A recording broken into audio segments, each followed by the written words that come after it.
All right, Andre. So, like you were saying, it's your third Olympics, Yeah. and you've kind of had a slow but steady progress up to these games. I know one of your goals is to get the Canadian record, right, in the 100 meters, right? How are you kind of feeling about the season and preparing for something like that?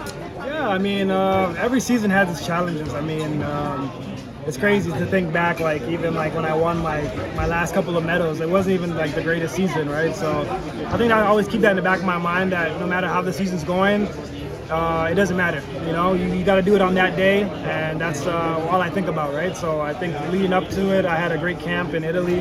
My coach and my team has got me prepared, and of course it's going to be always a challenge, like every Olympics is. You know, there's new competitors that's coming into play, so. You know, I'm the older guy trying to kind of keep up, I guess, if you want to say. But yeah, I just go out here and just try to represent, have some fun, and I'm looking forward to just going to my third Olympic Games. I mean, you know, a lot of people can't say they've done that, so I'm just grateful for that.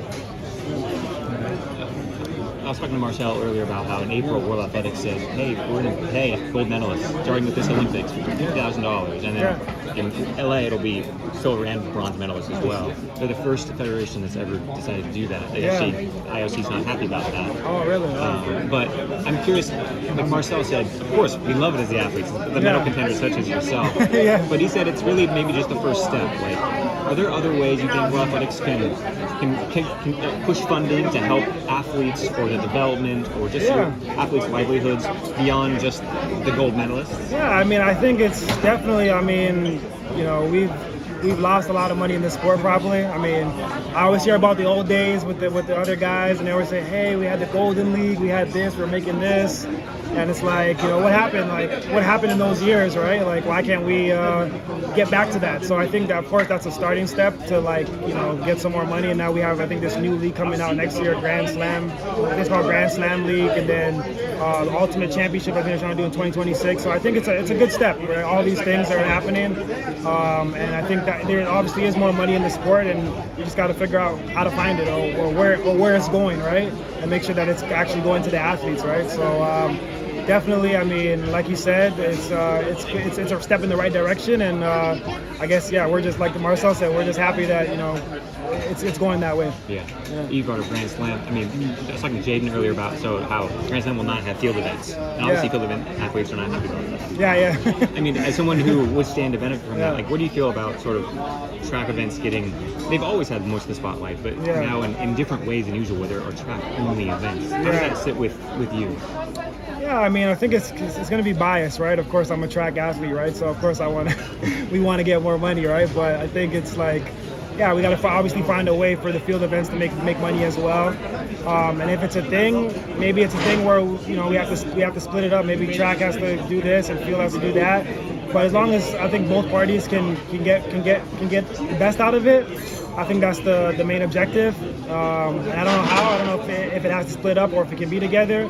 But we just got to figure out ways on how to do it, right? So that's the plan. I mean, I think, we're in this right direction for track, and hopefully we can eventually get the field events involved as well. Yeah, it's tough, right? Yeah. I'm curious about how you manage pressure, because every Olympic Games you've come in as almost like an underdog, but you've managed to get on the podium every single time in both events, right? So now looking at the landscape of the 100, where we have guys like Kishane and Noah and Oblique, and the 200, Kenny and Noah, right? It's a lot of the same guys, but some new guys, right?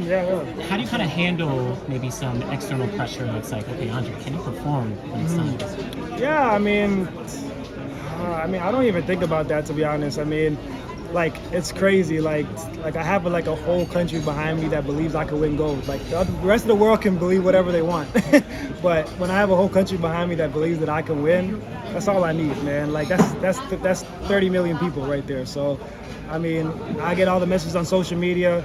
It could be like one message saying, "Oh, I'm the underdog," another message saying I'm the gold medalist threat. So it's like, to me, I don't even think about it. I mean, I just go out there and have some fun, represent my country, enjoy the moment. I mean, really, really enjoy the moment, embrace it, and just go out there and let loose. I mean, may the best man win.